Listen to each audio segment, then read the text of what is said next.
Coach, just what do you think Junior added to you guys, or Hankerson added to you guys in this game? Just not just with his scoring, but it seemed like his energy and his entire performance. Against the better teams on our schedule, we need 5 or 6 guys. We need Derek Cook to get 10 rebounds. We need Junior to score some points. We've been pretty steady on defense, doggone near every game. It's been the times when we didn't have everybody contributing in different ways on offense. You think the experience of this group that's been through so much, I mean, it's a back and forth game and everything, that played a factor, especially down the stretch when you were able to pull and get the lead? I don't think there's any question. This team has been through adversity like never before in my 40 years. When I say this team, these guys, 3 years ago, we had a great season going. We lost 2 players in February. 2 years ago, we had an even better season going. We lost Larry to an ACL in February.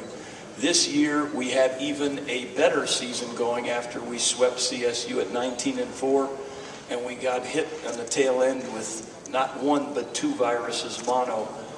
And they kept going. They never made excuses.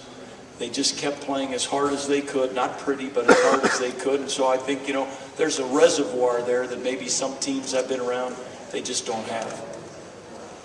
Coach, you talk about, keeping going. With Junior, obviously he was struggling at points, but what has his character and his attitude been like to be able to keep pushing and be a solid member of this team? Well, Junior's paying his own way this year. That says a lot in itself. He has a level of appreciation a lot of athletes will never have. But I think it's his teammates that supported him more during this year and just made sure that they knew, look, it's coming, we need you. Just put the pressure on your defense and forget about your O right now. And I think tonight it just came to play, and thank goodness it did. We needed him in D.C. Coach, Utah State did a great job shutting down Josh in the Spectrum. What have you seen from him the last 2 games against the Aggies, especially today? When the virus hit us and we lost our only 2 foremen, Herndon and Nance, for a period of time, we were a different team, obviously, from a physical standpoint and a numbers standpoint. And I think at that point we talked about racing it up the floor a little bit more often, shooting a little quicker, a little more often. That's more to Josh's liking anyways, not that he's going to listen to me. And, I think it carried over when these guys came back, got a little healthier. They're probably not 100%, but they're looking a lot better now than they did 2 weeks ago. And I think those 4 or 5 games when we weren't healthy helped Josh immensely. Go ahead.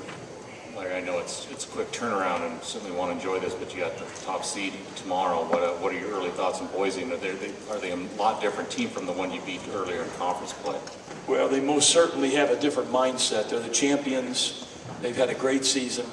I would say more than anything that's impressed me when I've had a chance to watch them on tape is they have really collected themselves defensively. I think they're the best defensive team in this league. If they're not the best, they're one of the best for certain. Anything else? Back here.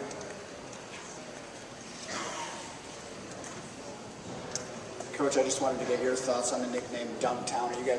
You encourage it, or you have to tell them to reel it in, especially with Larry missing a few dunks at the beginning of the game like he did?